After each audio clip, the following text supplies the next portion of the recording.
Welcome to doctor Mythili's music therapy channel. இன்றைய பதிவிலையும் diet and our sense organs என்ற தலைப்பில் சில செய்திகளை நம்ம பகிர்ந்துக்கலாம். சில பதிவில் பார்த்தோம், டயட்னு சொன்னால் உணவுக்கு தொடர்புடையது மட்டும் டயட் இல்லை, நம்மளுடைய அதர் சென்ஸ் ஆர்கன்ஸ், இதர உறுப்புகள் இருக்கு இல்லையா, கண்ணு, காது, மூக்கு, பேச்சு, நடை, உடை, அது எல்லாத்துலேயும் கூட நம்ம ஒரு கட்டுப்பாடு டயட்டு கடைபிடிக்க முடியும் அப்படின்னு பார்த்தோம். அதாவது கண்ணுக்கு எதெல்லாம் கட்டுப்பாடாக இருக்கலாம் அப்படின்னு கேட்டால், சில சமயத்தில் தேவையில்லாததை பார்க்கறத தவிர்க்கணும்.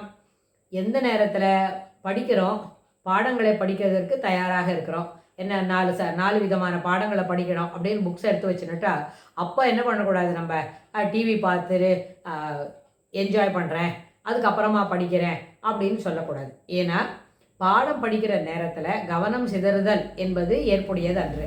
கவனம் சிதறாமல் இருக்கணும்னு சொன்னால் முதல்ல ஒருமுகப்பட்டு புத்தகத்தை எல்லாம் கையில் எடுத்து வச்சுக்கிட்டு தொடர்ந்து படிக்க துவங்கணும். அப்படி படிக்க துவங்கின பிறகு தான் அதில் நம்மளுக்கு மனம் ஒருமுகப்படுத்துறதா, அப்புறம் ஃபோக்கஸிங் கிடைக்கணும், அட்டென்ஷன் இருக்கணும், மனம் ஒருமுகப்பட்டு படிக்கணும், அதுக்கப்புறம் எண்ண ஓட்டங்கள் சிதறாமல் இருக்கணும். அப்போ தான் படிக்கிற பாடங்கள் மனதில் பதியும். இதுக்கு எப்போவுமே டைவர்ஷன் இருக்கிறது எப்போல்லாம் கிடைக்குமோ அந்த டைவர்ஷன்லேருந்து தன்னை ஒதுக்கிக்கணும். இப்போ நம்ம சொல்லி கொடுக்கறது எல்லாமே ஒரு மெச்சூரிட்டி ஆஃப் மைண்டு வந்த பிறகு தான் உபயோகப்படுத்த முடியும். ஜஸ்ட் லைக் தட், இப்போ தான் ஒரு குழந்தை 4வது படிக்கிறது, அப்போவே இதெல்லாம் சொல்லாது. ஆனால் இது போல் சொல்கிறதுக்கு இப்போ தொட்டு பழக்கப்படுத்தலாம். இப்போ நம்ம என்ன பண்ண போகிறோம், இட் இஸ் 9 o'clock அப்படின்னு சொன்னால் ஒரு 9 o'clockலேருந்து 11 o'clock வரைக்கும் படிக்க போகிறோம். இந்த 2 hours ஜஸ்ட் 2 hours அப்படி சொல்லி பயமுடுத்தாமல் ஜஸ்ட் 2 hours. இந்த 2 hours 15 minutes படிப்போம், அவ்வளோதான். 15 minutes விளையாடிப்போம், ஈஸியாக மனசில் பதிஞ்சிரும், டக்குன்னு எல்லாத்தையும் சொல்லுவோம் அப்படின்னு நம்ம என்ன பண்ணலாம், பிள்ளைங்களுக்கு சிறப்பாக அதை புரிய வைக்கலாம். இந்த ஒரு முயற்சி இப்போ எடுத்தோம் என்ன சொன்னால், இது இந்த ஒரு வருடம் படிக்கிறதுக்குள்ளேயே இது எல்லாமே சரியாயிடும்னு எதிர்பார்த்தா நம்மளுக்கு 50% கிடைக்காது. ஆனால் பசங்களுக்கு இது ஒரு பழக்கமாக அமையும். இது ஒரு நல்ல initiative. It is a good commencement. So we can slowly develop this habit.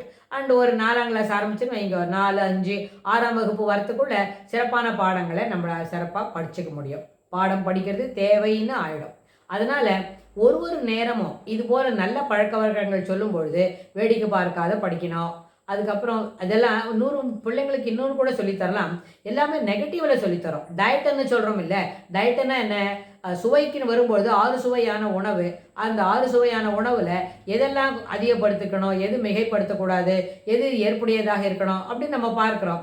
ரொம்ப இனிப்பு, ரொம்ப காரம், அது ரெண்டும் தவிர்த்துட்டு மிதமான இனிப்பு, மிதமான காரம், மிதமான புளிப்பு ஏற்புடையதுன்னு பார்த்துக்கிட்டோம். அதுபோல் மிதமான விளையாட்டு, மிதமான என்டர்டெயின்மெண்ட்டு, மிதமான ரைட்டிங்ஸ் அப்படின்னு இருந்தால் அதெல்லாம் நம்ம என்ன செய்யலாம், தொடர்ந்து நம்ம வேலையை பார்க்க முடியும். ஏன்னா எழுதுறதுன்னு வரும்பொழுது பிள்ளைங்களுக்கு நிறைய நேரம் எடுக்கிறது, நெடுநேரம் எடுக்கிறது.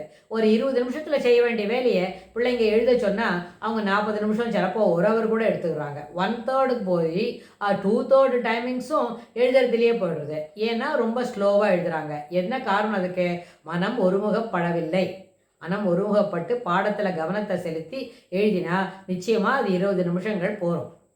அந்த 20 நிமிஷங்கள் போகல அப்படின்னா 20-60 நிமிஷமாக மாறுறது என்ன, அப்படின்னா என்ன அர்த்தம், கவனம் சிதறது அப்படின்னு அர்த்தம்.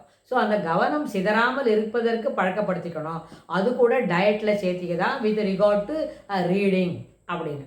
இப்போ பாடம் படிக்கிறோம், பாடம் படித்தா கூட சில பதிவுகளுக்கு முன்னாடி பார்த்தோம், எப்படி படிக்கிறோமோ அது when we are following it word by word, line by line அப்படின்னா that gives a morale booster to the child. thereby அது ஒரு தடவை படிக்கும்பொழுதும் சிறப்பாக படிக்கும். அதுபோல் பார்த்து படிக்கிறதுக்கு, கண்ணால் பார்க்கக்கூடிய செய்திகளுக்கு, கண்ணால் பார்க்கக்கூடிய செயல்களுக்கு டயட் உண்டு அப்படின்னு சொன்னால், டயட் என்ன சொன்னால் கட்டுப்பாடு தெரிஞ்சிட்டோம். தவிர்க்க வேண்டியவைகளை அவசியம் தவிர்க்க வேண்டும், ஏற்றுக்கொள்ள வேண்டியவர்களை ஏற்றுக்கொள்ள வேண்டிய செய்திகளை நீ அவசியம் ஏற்றுக்கொள்ள வேண்டும் அப்படின்றத புரிஞ்சுக்கிறது, அதுவே பெரிய டயட்டு அப்படின்னு சொன்னால்.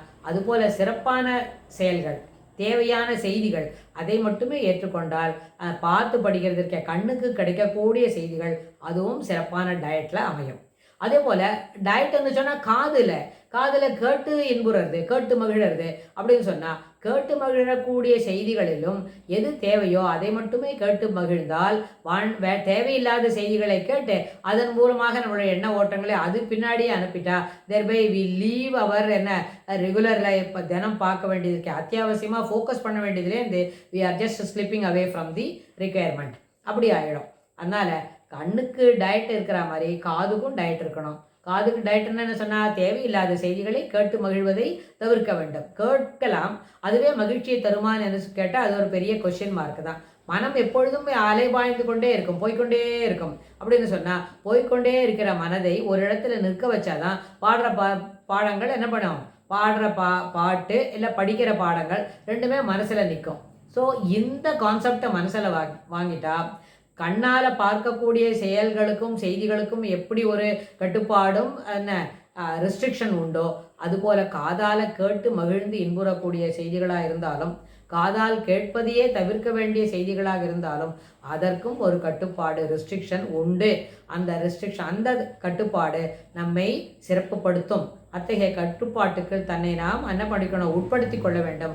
அவை நம்மை மேலும் மேலும் சிறப்பானவனாக மாற்றும். இது வகுப்பில் இருக்கிற மாணவனுக்கும் ஏற்புடையது. அப்புறம் மாணவ பருவம் தாண்டி ஏர்லி அடல்ட்ஹுட் இருக்கே 26லேருந்து 40 வரைக்கும் அந்த வயது நேரத்திலையும் அது ஏற்புடையது. ஏனென்றால் எப்பொழுதும் கட்டுப்பாடு என்பது தேவை. ஆனால் அந்த வருஷத்தில் அந்தந்த வயசில் அந்த கட்டுப்பாடு மாறும். சில பதிவுகளுக்கு முன்னாடி நம்ம பார்த்துருக்கோம், comfort zone, fear free zone, அப்புறம் டெவலப்மெண்ட் ஜோன், க்ரோத் ஜோன், அது மாதிரிலாம் பார்த்தோம் இல்லை. க்ரோத் ஜோன், கம்ஃபர்ட் ஜோன்லாம் பார்க்கும்போது ஃபியர் ஃப்ரீ ஜோன் வரும்பொழுது லெர்னிங் ஜோன் கிடைக்கும் இல்லையா. அந்த லெர்னிங் ஜோன்லையும் எப்பொழுதும் அது என்ன பண்ணணும், எல்லா வயது காலத்திலும் கற்றல் என்பது நிகழும். ஆனால் 3ஆம் வகுப்பு படிக்கும்போது நடக்கக்கூடிய கற்றலும் 33வது வயதில் நடக்கக்கூடிய கற்றலும் ஒன்று போல் இருக்குமா? In-depth it is something different. அதனால் 3ஆம் வகுப்பு படிக்கும்போது நிறைய பெரிய அளவில் கம்ஃபர்ட் ஜோனை என்ஜாய் பண்ணுவானா இருக்கும். ஆனால் 33வது வயதில் கம்ஃபர்ட் ஜோன் என்பது குறைவாகவும் கற்றல் என்பது அதிகமாகவும் இருக்கும். ஸோ அதுபோல் அந்த இடத்துல வரும்பொழுது டயட் என்பது வேறு, இந்த வயசில் டயட் என்பது வேறு. அதனால் டயட் என்கின்ற வார்த்தையினால் ஒன்று போல இருக்கும். ஆனால் அதற்கு கிடைக்கக்கூடிய பொருள், அதை அனுசரிக்க வேண்டிய முறைமை அது வித்தியாசப்படும் என்று சொல்லி இந்த பதிவை நம்ம நிறைவு செய்கிறோம். இதுக்கு தொடர்புடைய செய்திகளை வரப்போகிற பகுதிகளிலும் பார்க்கலாம். Thanks for